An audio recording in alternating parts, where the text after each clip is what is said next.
Olá, meus queridos. Boa noite. Sejam todos muito bem-vindos ao nosso Bate-Papo Entre Médicos, episódio número 3. Eu sou o Dr. Glaucio Mauren e é uma grande alegria estar aqui mais uma vez com vocês. E tem sido maravilhoso esse projeto, receber o carinho, a atenção, os comentários. Então a gente fica muito feliz e grato. Estamos aí tentando enquadrar e colocar todas aquelas pessoas que vocês têm sugerido para a gente. Vai ser um prazer estar aqui com cada uma delas, trazendo as suas histórias e falando um pouco mais da nossa medicina. Antes de apresentar essa médica e esse ser humano incrível que eu tenho certeza que Deus colocou no meu caminho, eu trago para vocês mais uma vez uma reflexão. Dividir não é algo simples ou fácil. Provavelmente porque chegamos a este mundo sedentos, cheios de vontade de ter, de possuir, de sobreviver.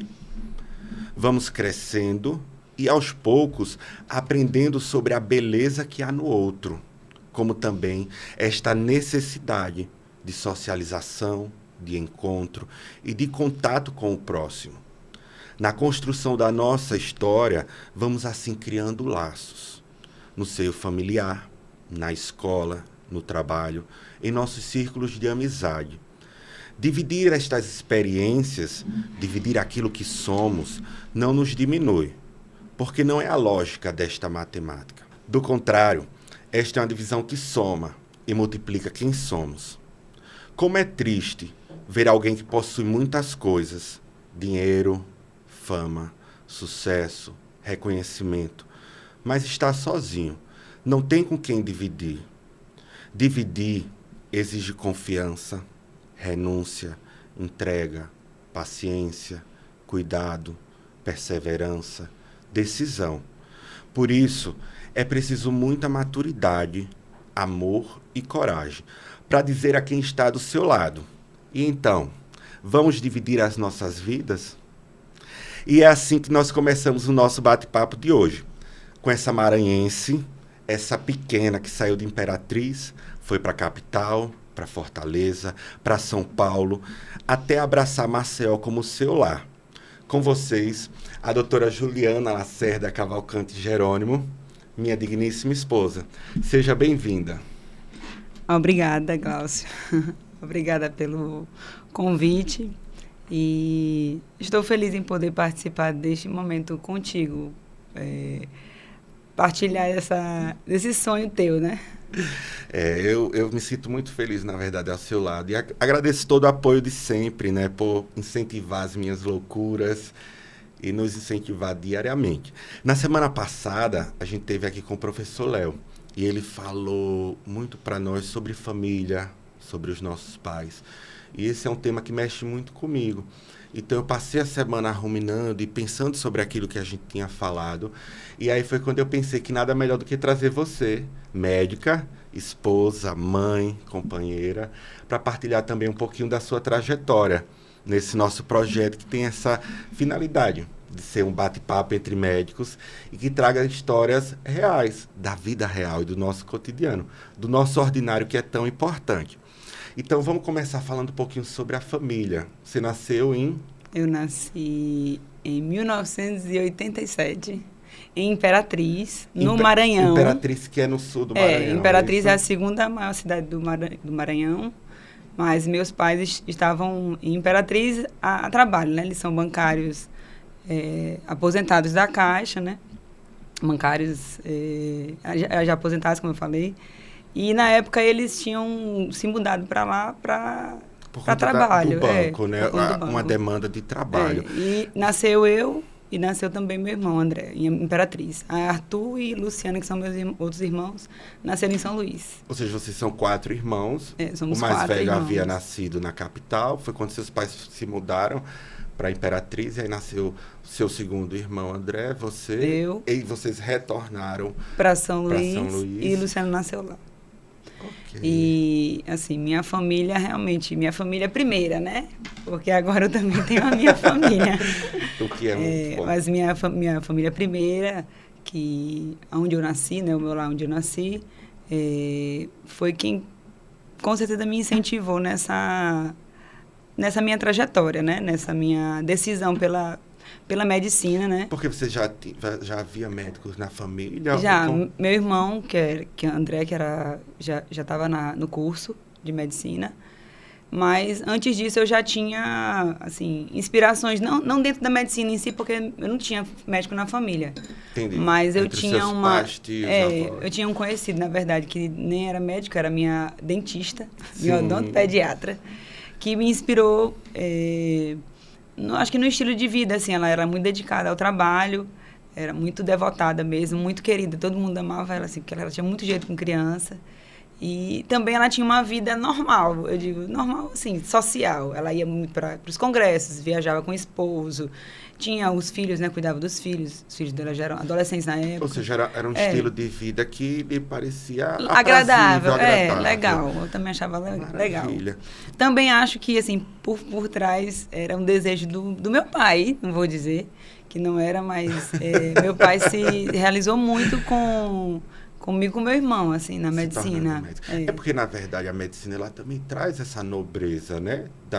Do exercício da medicina, do cuidar do ser humano. A gente até já falou isso nos outros bate-papos, né? Da importância, porque você vai estar tratando com gente, né? Com o ser humano, né? E ele vai lhe confiar a vida dele. Então, sem dúvida, é uma área que é bem vista nesse sentido, né? Não é tão simples como às vezes aparenta para quem está de fora, que acha, nossa, fulano é médico. Não, eu acho que vai bem além, né? Fora o chamado, né? O sacerdócio que existe dentro da medicina. E aí, na sua época, digamos, de estudo, algum professor, algum momento que lhe marcou, assim, para essa... Na escola? Sim? Sim, na escola, sim. Eu tinha um professor de biologia, eu sempre gostei muito de biologia e de matemática, e de física e de química. Assim, gostava muito de tudo. Gostava muito, inclusive, de português, que eu tinha vontade de fazer letras. Já tive vontade de fazer letras. E sempre gostei muito de ler e de escrever, né? Adoro escrever. Mas o meu professor de biologia, inclusive, foi uma incentivador, assim, no terceiro ano, para eu me endireitar na turma, para eu não ficar na turma da bagunça. Como assim? Digamos assim, você estava no terceirão, último ano da escola, e eu estava meio... na turma do... querendo curtir a vida um pouco. Curtir o último ano. Mas eu tinha realmente um propósito de Mas ele foi ao seu encontro, ele chamou assim? Ele me chamou a atenção mesmo. Professor, não sei se pode citar nomes. Pode, lógico. Professor Danúbio. Ele chegou... Danúbio, tá vendo? Você fez a diferença na história da Juliana. Ele fez, viu? Lembro como se fosse hoje. Eu agradeço. Mas isso é importante. Essas intervenções, elas são muito importantes. Porque, e a gente tem falado, eu acho que a gente tem vindo nessa construção da importância desses referenciais, dessas pessoas que nos norteiam. Porque em determinados momentos, aquele estilo de vida, ele pode parecer muito agradável, mas ele pode não estar nos levando a um propósito, como você falava, né? A uma finalidade. E nisso daí a gente pode se perder. Então, como é importante quando a gente tem um pai, um professor, um avô, alguém que chega pra gente e diz, olha, né? O caminho redireciona, né? E ele realmente chegou para mim na carteira, lembro como se fosse hoje. Ele estava conversando na turma, ele me chamou e, em particular, disse, olha, Juliana, eu não teria obrigação de falar isso, mas eu me senti no desejo de falar. Você precisa se orientar e realmente voltar para frente, ficar mais direcionada para os estudos. Assim, não se desvie. Você tem um potencial incrível e você não pode se desviar. Isso também é bonito, né? Como algumas pessoas enxergam em nós esse potencial, né? Daquilo que nós poderemos vir a ser, como diria o filósofo. E como isso é bom, porque às vezes nem a gente se percebe ou percebe dentro de nós esse potencial. Então, esse reforço, esse olhar atento do outro que nos dirige, isso é muito importante. E que bom que você teve essa pessoa nesse momento. E aí depois veio o vestibular, né? Você formou no Maranhão, em qual universidade? Na Universidade Federal do Maranhão. Mas antes de falar da minha faculdade, da entrada, eu também tenho que agradecer aqui pelos colegas que me cercavam, assim, os amigos, as boas influências. As minhas boas influências também, com quem eu sempre dei aula, assim, ensinava meus colegas, mas eu aprendia muito também, porque a gente estudava junto, sempre gostei de estudar assim, em grupo, e tenho muitos amigos, inclusive amigos que ficaram comigo na faculdade, que né? passaram também junto no comigo. curso, que coisa boa. E amigos que fizeram outras áreas distintas da minha, e que realmente me ajudaram muito para passar também, para me incentivar, para a gente ficar estudando até tarde. E até serve de incentivo para quem está agora, né? Tentando. É labuta. Realmente você tem que madrugar e acordar cedo. Um círculo que favoreça o aprendizado, né? Com certeza. Porque eu acho que esse é outro ponto. Quando a gente é jovem, é muito fácil a gente se dispersar e perder ali realmente o foco. E isso é ruim, porque em cada reprovação, digamos assim, cada vez que você não passa, isso vai, de certa forma, lhe desacreditando. Sim. Dentro de você, nas pessoas que estão ao seu redor. Então, é importante também você estar ali atento, comparecer, fazer os simulados, ter esse objetivo. O professor Léo até falava sobre isso, né? Essa determinação. Ele que passou 5 anos, 10 vestibulares, não é? Porque não é todo mundo que tem essa alegria como você de passar no primeiro vestibular, de passar na faculdade estadual, de passar na federal, de poder escolher, né? A gente sabe que essa não é a realidade. Então, como é importante ter esse foco. E já que a gente está falando de referências, né? A gente utilizou essa palavra. Juliana, teu pai, referência de sabedoria e de honestidade. Muito bom. Sua mãe, referência de decisão e alegria. Alegria. Maravilha. Acho que você definiu muito bem seus pais. E aí, depois da universidade, alguma coisa em particular da universidade? Então, eu me formei na Universidade Federal do Maranhão, na turma 82. Turma da qual eu fiz parte assim, com muita alegria e com muitos colegas queridíssimos. Só um parêntese, você acredita que até hoje eu morro de vergonha? Porque eu não sei qual foi a minha turma. Os colegas me perdoem, mas assim, eu não sei se a gente era muito tranquilo nesse sentido, mas eu até hoje me pergunto de qual turma eu fui. Eu acho que talvez algum outro colega que seja mais atento, não sei, me ajudem depois, coloquem nos comentários, mas eu realmente não sei de qual turma eu fui. Mas foi uma turma maravilhosa, sem dúvida. A minha turma 82. Nós entramos em 2005, né? E a formatura foi em 2011. A gente pegou um período de greve, mas assim, nada que comprometesse, não. Foi até bom para estudar um pouco mais e se dedicar um pouco mais também, né? E eu tive muitos, assim, amigos de turma que até hoje são pessoas queridíssimas e próximas minhas e com as quais eu pude aprender muita coisa sobre a vida, porque os meus amigos mais próximos também foram pessoas que batalharam muito, que lutaram muito para entrar na faculdade. E naquela época, assim, eu até dizia assim, Senhor, obrigada por eu ter, assim, ter sido mais, ter sido abençoada de passar de primeira. No primeiro vestibular. No meu primeiro vestibular, mas também eu entrei, vou dizer para vocês, um pouco crua, né? Eu era muito imatura, muito inexperiente. Eu tirava uma nota baixa, eu chorava. Eu acho que todo mundo passa por isso, principalmente quando a gente tem aquela grade, a matriz tradicional do curso médico, e aí a gente tem aquelas horas básicas, extensas da cadeira básica no ciclo básico do primeiro e segundo ano. Acho que esse é um choque, um impacto muito grande, porque, de um modo geral, as pessoas que fazem medicina, elas foram bons alunos, elas estudavam, tiravam notas boas. Então, eu acho que há um choque quando a gente entra na universidade e ali, logo no começo, você tira o seu primeiro 2, 3, é reprovado, e a gente se vê assim, meu Deus, eu não sei de nada. São matérias totalmente novas, um conteúdo novo, e a gente fica se questionando realmente, será que eu vou conseguir me formar nisso? A primeira pergunta que eu fiz foi essa, meu Deus, por que eu entrei nisso aqui? E será que eu vou conseguir terminar? Porque na primeira foi em anatomia básica. Anatomia na base básica mesmo. Estraçalha todo mundo. Eu não, vou me dedicar, eu não vou estudar na véspera, viu? Não dá para estudar na véspera. Aí um amigo disse assim, Juliana, tu estudou de véspera, foi? Por que não se estuda de véspera? Não é em faculdade, viu?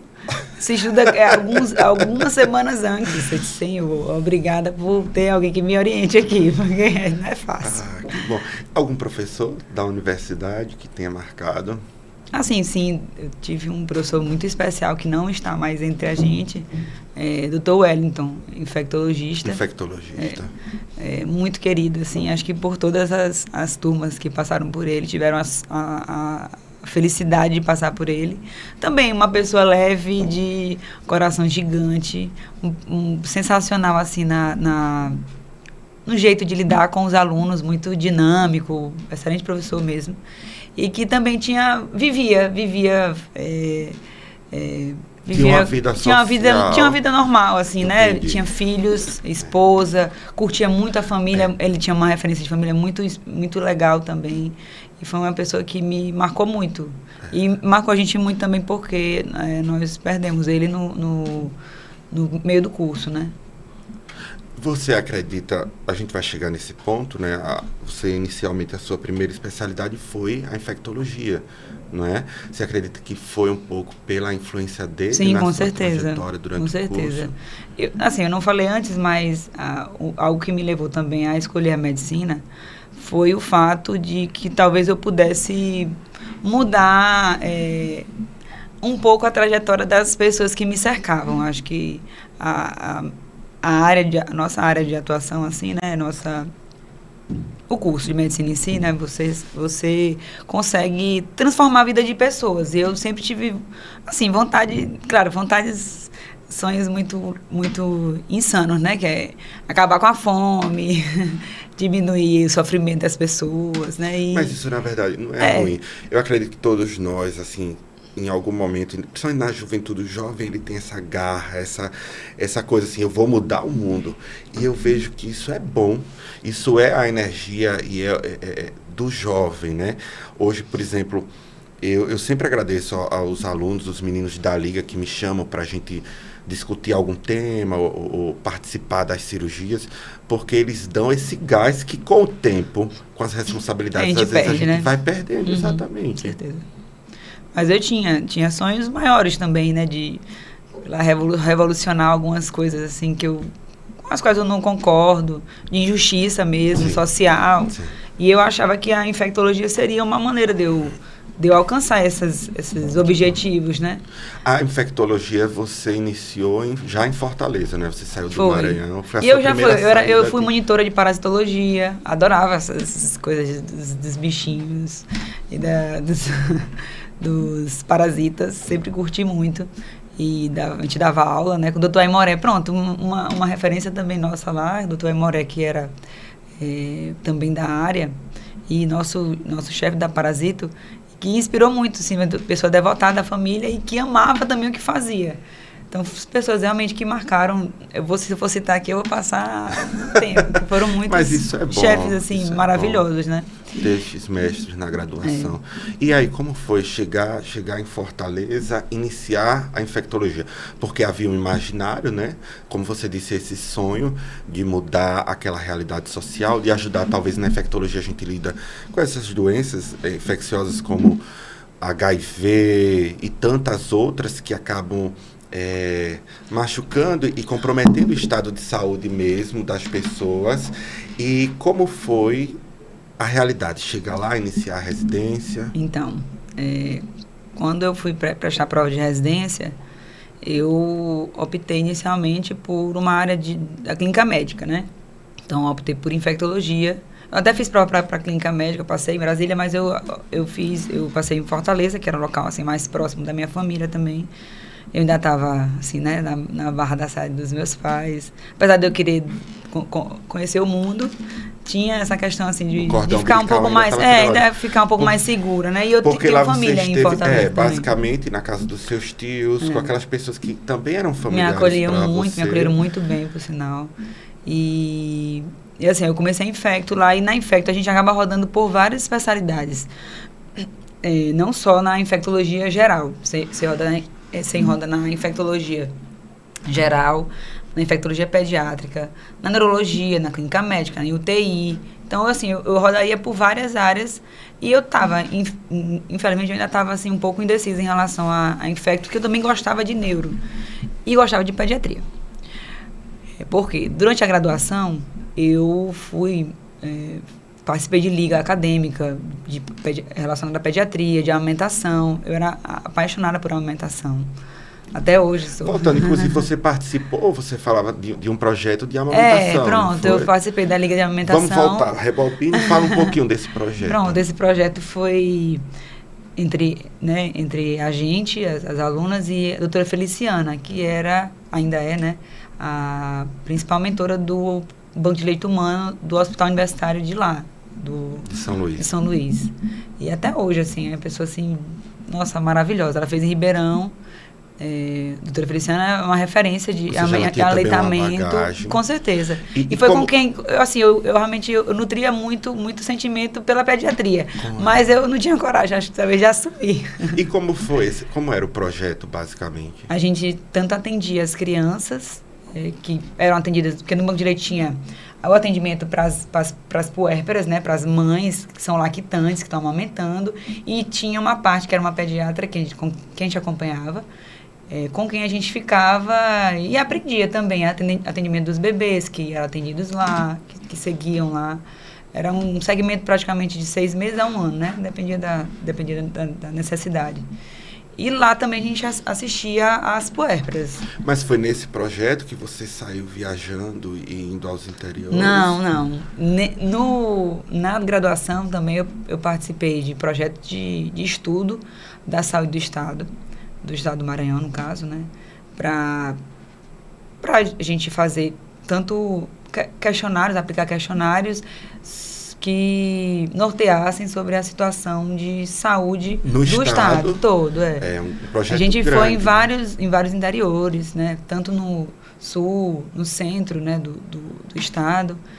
E, o Maranhão, assim, territorialmente, ele é muito grande, né? Naquela região ali norte, meio norte.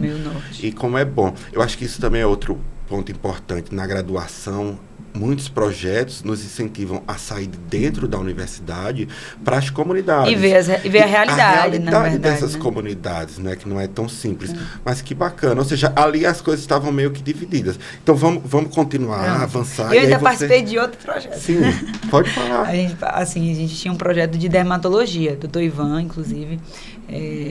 Era um colega nosso do interior, de Coroatá, que sugeriu, né, que a gente fizesse esse grupo para atender a demanda de dermatologia. E assim, eu gostava muito também. Dermatologia geral. Que dermatologia tem muito infecto, né? Tem muita infecto envolvido. Fora o câncer de pele, né, que tem uma prevalência gigante. Mas a gente viu muita coisa assim, muita coisa interessante. E conseguia, sempre atendia as crianças, por incrível que pareça, lá também. Porque você... eu sempre tive um jeito. Muitas coisas na vida a gente não percebe no momento que a gente está vivenciando. Mas lá na frente a gente vai vendo como tudo ia se encaixando, né, os caminhos. E aí vamos então mais para frente, você entrou na infectologia, está em Fortaleza, na casa dos seus tios. E aí como era esse dia a dia? O que foi ali que lhe impactou? Em que momento você... Então, eu cheguei com o sonho de mudar o mundo. Mas, na verdade, assim, o Brasil é um país que tem muitas doenças socialmente, assim, marginalizadas. Sim, né? Sim. Então, tuberculose, o próprio HIV... Sim. Outras doenças tropicais. Dessas doenças são muito... enorme, né? As hepatites, de um modo geral. Então, assim... São muitas doenças marginalizadas. E eu, assim, eu achei que eu fosse entrar e fosse ter uma rotina leve, legal e divertida. Mas não era isso, né? Era um impacto social muito forte.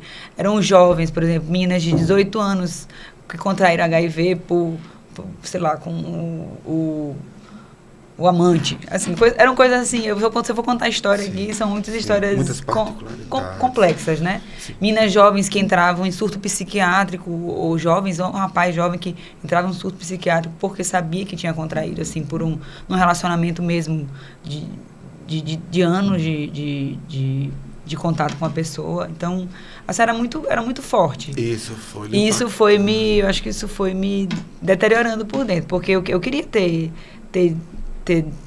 ficado mais feliz, né?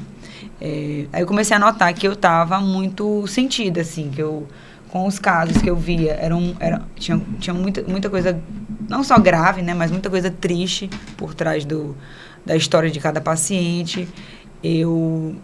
acabei lidando com muitos óbitos. E aquilo ali eu acho que foi que determinou, assim, não desgosto, né? Eu ainda gosto muito de infecto. Amo, assim, a área, acho linda. E tanto que, assim, muita gente ainda pergunta pra mim, tira dúvida comigo como se eu ainda tivesse feito. Não. E, infelizmente, assim, acho que foi esse peso, talvez, de eu não poder resolver a vida das pessoas que me fez desistir. Porque eu acho que essa também é uma outra característica que você tem, né? Esse envolvimento com o paciente. E isso demanda uma carga psicológica muito grande, né? Uma resolutividade. Numa época que você estava recém-saída da faculdade, ainda mais jovem. Então, assim, determinadas especialidades, né, que lidam... Exigem mais, com certeza. Com a terminalidade, ou onde com você o cuidado paliativo também, porque... Era muito paciente de UTI. Em breve a gente vai, inclusive, ter um bate-papo bem interessante sobre a terminalidade, cuidados paliativos, também porque é uma fase da vida que você tem que ter uma preparação, um suporte muito grande para lidar. Porque, emocional, como você disse, estrutura. você se envolve, você perde aquelas pessoas e aquilo, de alguma forma, vai também lhe impactando. E aí foi quando você resolveu, então, abandonar a infectologia. Foi. Eu ainda adiei um pouco, porque eu ia rodar na neurologia com um colega, um conhecido. Isso. Eu não tive coragem de largar de uma vez. Ainda passei uns 2 meses. Rodei pela neurologia. Inclusive, assim, era uma quedinha da minha graduação. Mas também é uma área, assim, que tem muito impacto na vida dos adultos, né? Do idoso. E, às vezes, de um jovem que tem uma doença, por exemplo, que não tem cura. Um tumor cerebral. Que tem uma doença... Uma demência. Sim. que não tem reversão, né? Enfim, eu também fui impactada pela neuro, apesar de ser apaixonada também. E eu acabei rodando na época, um pouquinho antes, em julho, eu rodei na infectopediatria, que foi quando eu me decidi, né? Que seria eu larguei mais ou menos em setembro. E em julho eu rodei, acho que na... Ou seja, você retorna para São Luís, mas decidida a fazer a pediatria. Que aí foi quando você foi para São Paulo. Exatamente. Hospital. E que era um sonho de infância. Pronto. O meu sonho de infância era seguir no mundo e conhecer São Paulo, conhecer uma grande cidade, conhecer lugares diferentes, né? Pessoas também, né? Diferentes. São Paulo, sem dúvida, tem uma concentração de hospitais, de serviços, de profissionais incrível. Né? Eu acho que foi mais ou menos por aí que a gente foi se conhecendo. Eu lembro que eu tinha saído da minha residência de cirurgia cardíaca e você estava iniciando a pediatria. Num hospital que é referência, não é? Em São Paulo, que é o Hospital Menino Jesus. E aí, como foi aquele momento, assim, a pediatria realmente se encontrar naquilo e sentir, não, aqui eu tenho uma pertença, né? Eu faço parte desse mundo. Porque a criança é um mundo à parte, né? Eu sempre... Eu acho que tudo tem uma razão de ser, na verdade. Então, eu já estava decidida. Passei, na época, quando eu passei para pediatria, eu tive, inclusive, a oportunidade de ir até Aparecida para agradecer, na época. Eu sou muito devota de Nossa Senhora Aparecida. E, na época, eu consegui. Antes de entrar na pediatria mesmo, na residência, eu fui. E quando eu entrei na pediatria, assim, também me deparei com pessoas maravilhosas, que acho que o caminho, ele claro, é o que a gente vai seguir, né? Mas quem está do seu lado realmente ajuda muito, não determina, né? Mas ajuda muito a você seguir, ou mais tranquilo, ou com mais confiança, com mais fé. Então, eu tinha um quarteto na residência, era eu, Vitor, Dani e Ana Júlia. Então, minha dupla era o Vitor, minha figura, um grande amigo, que também era apaixonado pela pediatria, e a gente se deu super bem. E, assim, dividiu muitos momentos difíceis, porque na pediatria, claro, a gente não perde tantos pacientes como se perde na infecto, como se perde na neuro, enfim, na UTI, de modo geral. Mas a gente tem dificuldades, né? Até porque o Menino Jesus, ele é referência em doenças de alta complexidade, né? Você tinha transplante pós-transplantes de fígado, né? Ali você tinha pacientes neurológicos também em coma. Tem a cirurgia, tinha a cirurgia pediátrica também forte. Então, assim, tinha, principalmente no transplante hepático, a gente demandava muito da gente, porque nós tínhamos chefes também maravilhosos, mas que realmente é uma área muito crítica, né? Sempre entre a vida e a morte, digamos assim. E, por exemplo, a parte do transplante hepático, foi algo que mexeu também muito comigo. Eu curtia muito tanto que eu acabei seguindo para gastro, né? Gastrohepato. Aqui, eu não consigo exercer essa parte de hospitalar, de nível hospitalar, mas eu ainda pego muito paciente de hepato, né? E eu realmente, na época, assim, me envolvia com os casos e ficava muito feliz quando os pacientes saíam bem, né? Porque o transplante, normalmente, na criança, quem faz a doação é um doador vivo. Então, normalmente, os pais estão lá. Nossa, era muito forte, né? O pai ou a mãe doarem, né? Doarem parte de si para gerar a vida do filho, né? Era muito legal. Era muito legal. Não só isso, a pediatria geral. Eu gosto muito de pediatria geral. Amo pediatria geral. As doenças de época sazonal, assim, né? As viroses, arboviroses. Tudo. A gente que é do Nordeste sabe muito de doença tropical, né? Sim.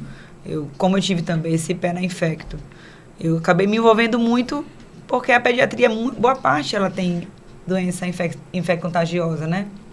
E, de fato, eu segui para uma linha um pouco mais, mais subjetiva, porque a gastro, que eu escolhi, né, a gastro, a parte de hepato mais objetiva, mas a gastro é um pouco subjetiva. É interessante, inclusive quando a gente vai para a medicina oriental, o estômago, né, e os intestinos, de um modo geral, eles estão muito relacionados, né, com as emoções, aos afetos, né? às emoções. E isso é interessante, porque aí a gente vê toda essa subjetividade que você está falando. E mesmo o fígado, você dizendo que ele é objetivo, ele também. Dizem que ele armazena uma série de experiências que a gente vive e que carrega conosco, estão ali armazenadas no fígado, né? E indo, digamos, agora já para essa fase da subespecialidade, né? Estando ali na USP, a USP que é o maior centro, né, médico do Brasil e da América Latina, onde a gente recebe ali dentro pessoas do mundo inteiro, elas vão ali para se tratar, a gente tem profissionais ali realmente de gabarito fantástico. Como foi sair do Menino Jesus, encerrar a pediatria com essa vontade de atender essas crianças e entrar na gastroenterologia, na hepatologia e na nutrologia dentro de um centro de referência? Eu digo isso porque ali estão os professores que escrevem os livros que a gente lê. Ou seja, você esteve ali com essas pessoas. E como foi receber esse conteúdo ali direto da fonte? Eu me realizei um sonho, de fato, né? Entrar na USP foi uma grande alegria para mim. E, de fato, também, assim, contar com a colaboração dos nossos, né, professores, nossos chefes, que eles estão sempre disponíveis. Até hoje, assim, eu ligo para um ou para outro, para discutir casos, assim, a disponibilidade, né? E eles têm esse gosto pelo conhecimento. Eles, e por ensinar, e por passar, inclusive, né? quando a gente entra em contato... eu não me sentia concorrente deles, eu me sentia, na verdade... acolhida como até filha. Eu assim, acredito, né? que todo mundo que passou pelos grandes centros de São Paulo tem essa impressão, como essas pessoas que estão ali encabeçando, eu sentia isso na cirurgia, como eles têm prazer quando a gente pergunta, quando a gente questiona, quando a gente discute casos. Eles realmente gostam do conhecimento, né? E incentivavam muito a gente, assim, a fazer mestrado, a seguir também uma carreira acadêmica. Mas assim, a minha dupla na época, também, minha amiga, que Michele também pediatra, E, assim, nós duas com sonhos de sermos mães, Aí dá né? essa vontade da maternidade, né? Então, assim, a gente ainda ficou... Nossos chefes diziam, vocês duas vão fazer mestrado, viu? Vão estudar. Vão... Eles puxavam o mestrado. Sim, e vocês queriam a maternidade. Querendo que é uma fase também importantíssima. E desses grandes mestres que estão lá, na hepatologia, quem que era a sua professora? Gilda Porta e doutora Irene. Gilda Porta dos livros. Sim, e doutora Irene. Irene também, com quem, assim, a doutora Irene, por exemplo, eu sempre falo com ela, tiro minhas dúvidas e discuto o caso, assim, sou muito, assim, tenho um retorno muito positivo delas. Na gastro? Na gastro, doutora Mari Debon, doutor Toma. Doutor Giro. São grandes pesquisadores, né? Eles produzem muito nessa área, né? Na nutrologia? Doutor Ari. Conhecidíssimo também. Sim, com quem também, inclusive, assim, eu sempre falo com eles. Todo mundo fala muito do amor que ele tem pelas crianças, né? E da preocupação com essa questão da dieta, dos modismos. Sim. Ele é uma pessoa realmente ele é muito prático, pé no chão e dentro da realidade. Uma pessoa muito sábia. E aprendi muito com ele, muito. Inclusive a pediatria geral, assim. A lidar com os pacientes, a lidar com as mães, né? Com os pais, de modo geral. Dizem isso, o comentário é que ele tem muito tato, não é? Com a criança, com aquele contexto. E aí, tem um livro que marcou sua juventude, né? Que você me falava. Um dos. E aí, isso que é engraçado, que eu acho que isso nem você sabe mesmo, a gente estando esse tempo todo juntos, é que ele também marcou muito a minha juventude, que é o livro Através do Espelho. Ele é um livro de um norueguês e ele tem um conteúdo tão forte, né? É sobre uma criança que está morrendo, não é isso? E por que esse livro? Como é que ele... Essa criança, a Cecília, né? Ela tem uma doença incurável e, enfim, o fim dela... Ele é um livro bem emocionante. Ele não é um livro extenso. É esperado, né? O livro dele não é extenso. E eu acho que o lindo... Não é fácil falar sobre uma criança que está morrendo. Dentro do livro, ela está num estágio da doença onde ela já não pode sair mais da cama, né? E é um período do Natal, que é um período super especial. E aí ele vai trazendo os personagens, né? A família dela, os avós, um ambiente tão lindo. E uma serenidade na Cecília que é invejável, né? Porque é como se ela tivesse consciência de que ela está dentro de uma passagem. É quando ela encontra aquele anjo que é maravilhoso, o Ariel, né? Eles começam toda noite a bater papo, que é onde ela vai contando da vida dela para o Ariel. E eu acho que ele, muito mais do que a morte, ele fala sobre a vida, né? Sobre a leveza que a vida deve ter, sobre, na verdade, a gente poder aprender a nossa existência. E aí vem essa metáfora do espelho. Sim. Que tudo que a gente vê, na verdade, é como que por um espelho. A gente vê nuances, né? Mas o que virá depois e o que... Isso não é claro. E é lindo. Eu realmente me tocou muito. Inclusive, você também não sabe. Na época da escola, eu acho que ainda... sexta série, não sei. Nós somos chamados a participar de um... Era do Sebrae, de um projeto, e a gente transformou esse livro num cordel. Doutora Miriam Silva, que é pneumologista, a doutora Cristina Araújo, psicóloga, e uma outra grande amiga, Maíra Tenório Normandi. A gente transformou ele num cordel, inclusive a gente ganhou vários prêmios. Foi um projeto assim que nos envolveu muito. Lembrei agora a doutora Ilza, que era nossa professora de literatura, como ela estimulava o nosso imaginário. E a gente percorreu foram vários eventos que a gente apresentou o nosso cordel. E ele tinha uma linguagem realmente muito profunda. Fica a sugestão de leitura hoje, através do espelho. Mais dura curta, mais profunda. Exato. E um tema tão sensível, né, de uma sensibilidade enorme. Eu acho que por isso também talvez tenha lhe impactado, né? Sim. Você que já tinha essa vontade de cuidar de criança. Ou talvez ele também tenha sido mais uma influência para o caminho que você veio a trilhar. E eu já me deparei com situações assim semelhantes, né, de crianças em estágio terminal, inclusive na pediatria, na Infecto, quando a gente roda na Infecto, a gente se depara com muita criança, assim, que tem as doenças que ninguém sabe a causa. E eles são muito serenos, eles são, como na oncologia, né? São muito serenos na hora da despedida, digamos assim, né? Eu não sei se eu teria essa mesma serenidade. Mas a gente aprende muito com as crianças. Eu uma vez tive uma experiência com um menino que se despediu pediu para despedir dos irmãos, dos pais por telefone, porque eles eram do interior. E ele era muito simples. E só quem estava lá, assim, que tinha condição de visitar era a mãe. Ela chegou, acho que foi no finalzinho já do dia, e ele já estava no final, já estava indo embora. E ele se despediu por telefone, lembro como se fosse hoje. Ele falou assim: eu só quero falar um tchau para os meus irmãos. Assim, né? Como se fosse um até logo, na verdade. E foi até por uma meningite por hemófilo, uma coisa, um quadro mais difícil de ver hoje em dia, né? Porque tem vacina e tudo. Sim. Mas a pediatria sempre me mostrou, assim, na verdade, muita esperança.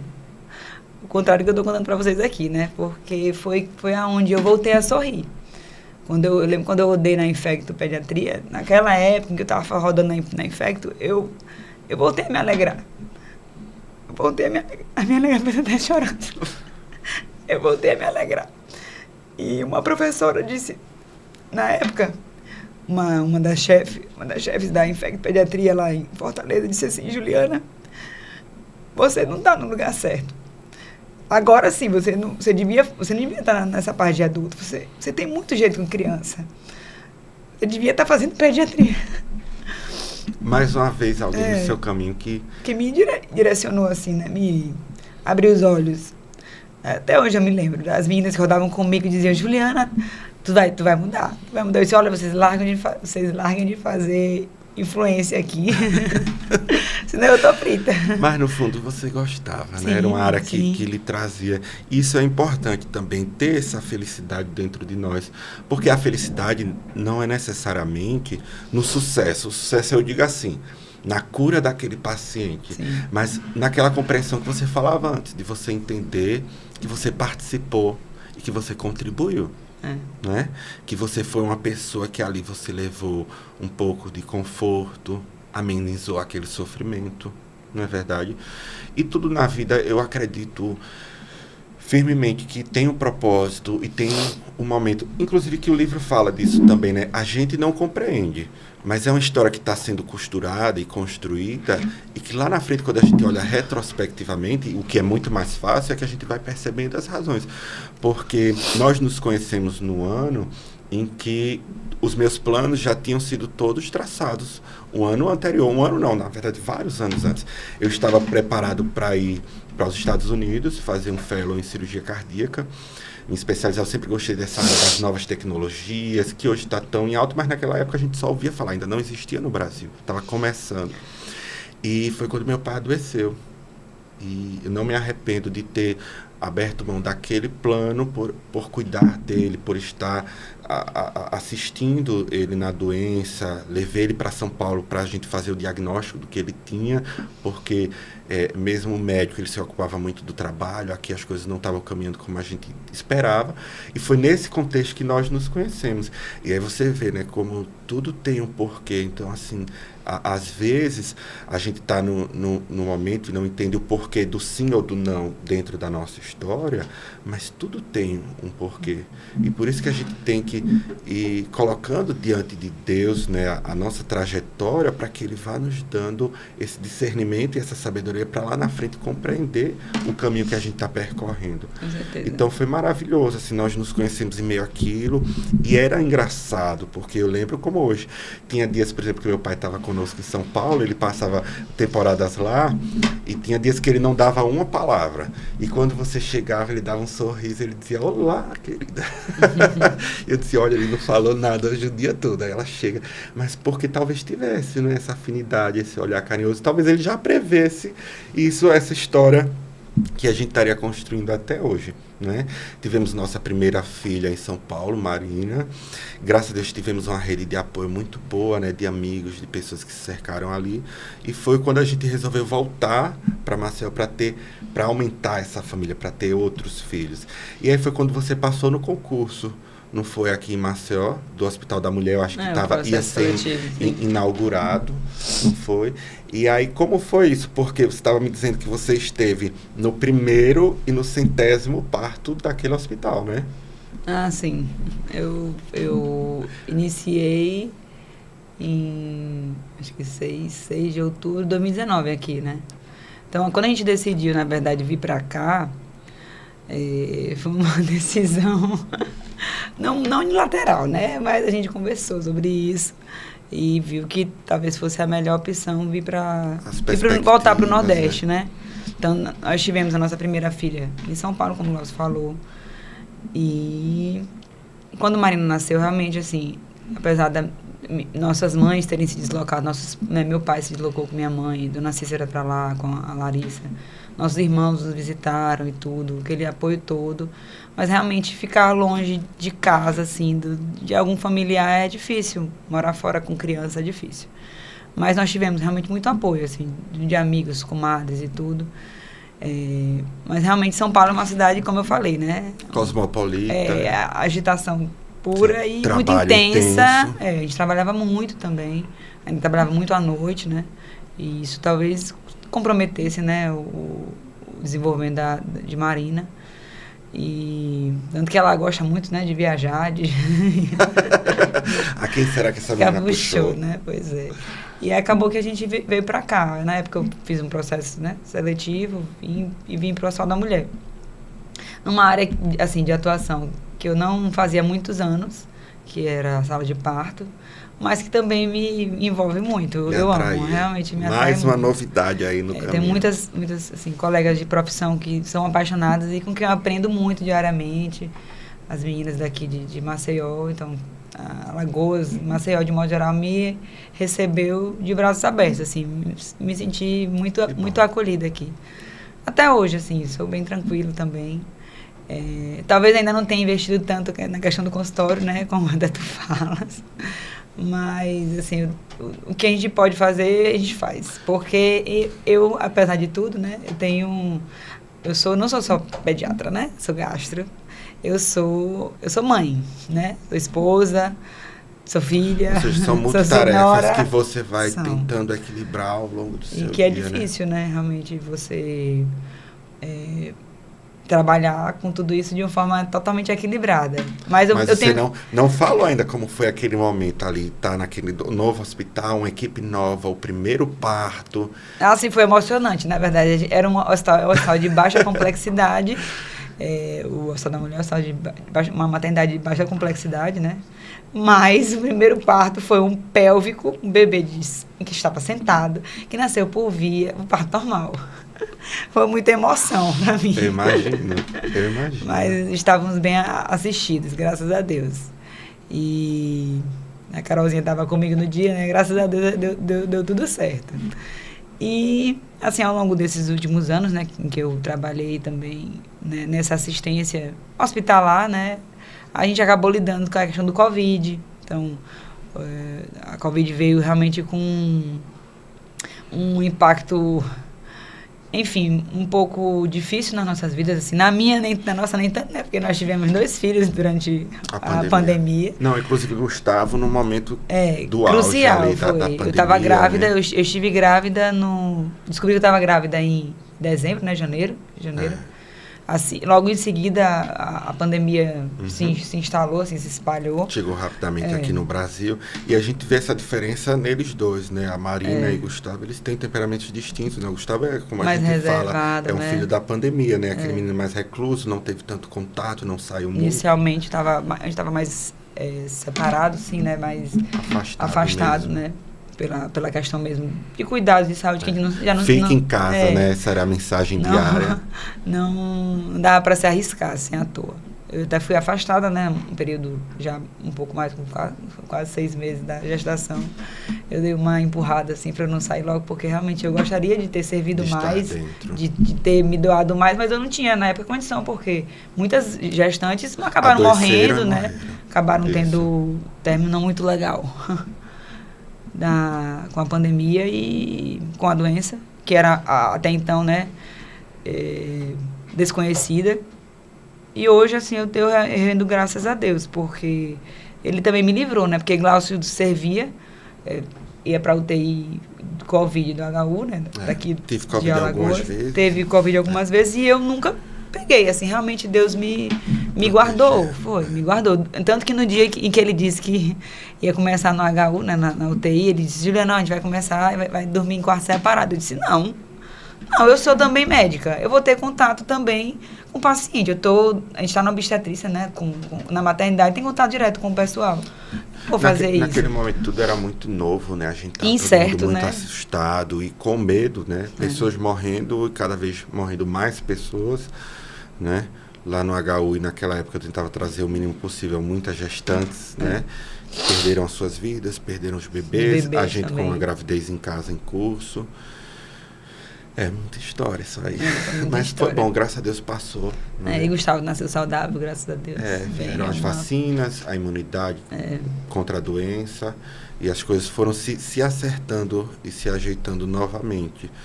Não é? E depois eu e Melissa. Depois Melissa. Na segunda fase do Covid eu engravidei. O nosso tempo tá um pouquinho... Mas antes da gente encerrar, e eu sei que você saiu do Maranhão, não é? E hoje mora aqui conosco em Maceió, como você disse, cidade de pessoas receptivas e que lhe abraçaram. Então eu queria, antes da gente encerrar, pedir que você deixasse para essa câmera uma mensagem para o seu pai. Não, Glaucio, eu vou chorar. Não tem problema. Não, o que é isso? Um agradecimento.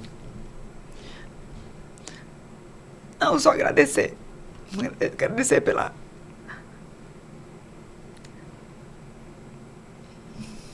presença dele na minha vida. Pelo amor dele. Sua mãe? Também.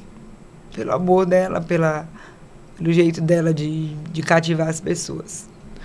Eles são pessoas realmente maravilhosas. A gente está aqui longe, mas sempre com pensamento em vocês, não é verdade? Com certeza. E agradecidos, o carinho.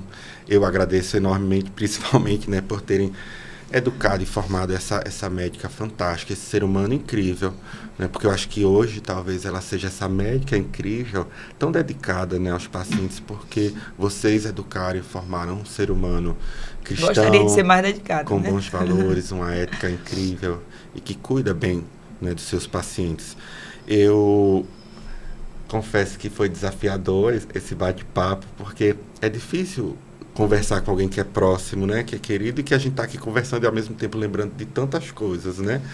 Eu gostaria, inclusive, eu sei que você gosta de flores, e dar a você essa orquídea, é só algo simbólico que eu gostaria de lhe dar como uma forma de gratidão pela parceria, pelo seu companheirismo, pela sua paciência comigo. Eu sei que não é fácil. Obrigada. Não são fáceis os nossos dias, pela nossa rotina, mas temos 3 filhos lindos e maravilhosos, abençoados, sem dúvida. E eu realmente lhe agradeço pela pessoa que você é, pela pessoa que você soma e multiplica na minha vida, como eu comecei o dia de hoje, né? Essa divisão aqui de vidas, ela, na verdade, ela me acrescenta muito. Você sempre traz muitos contrapontos para a minha forma de ser. E isso é maravilhoso. Desejo realmente que a gente continue aí, seguindo firmes nessa história. Sei que muitos outros colegas também têm parceiros dentro da área, nem sempre é fácil conciliar a medicina com o marido e mulher, os filhos, mas que Deus siga nos abençoando. Esse foi um bate-papo assim, bem particular, bem especial para mim. Eu lhe agradeço, de verdade, por tudo. Só não perguntou para mim qual... O quê? Qual atualmente é a minha paixão também. Me conte. Nosso tempo está extrapolado, mas só mais um minutinho. Qual a sua paixão hoje? Construir minha família contigo e criar nossos filhos. Que são lindos. Nossos tesouros. Eu. Foi um prazer mesmo. Enorme. Obrigada. E vocês, continuem nos acompanhando. Sigam lá no Instagram, @bate-papo entre médicos. Nosso canal no YouTube, se inscreva. Tem muita coisa aí, muitos bate-papos ainda pela frente. E para nós é uma alegria. Para mim, particularmente, tem sido uma alegria enorme estar aqui ao lado sempre de algum colega médico e trazer algum tema que nos toca, que nos emociona, experiências de vida que nos mostram essa beleza que é a medicina. Até quinta-feira. Boa noite.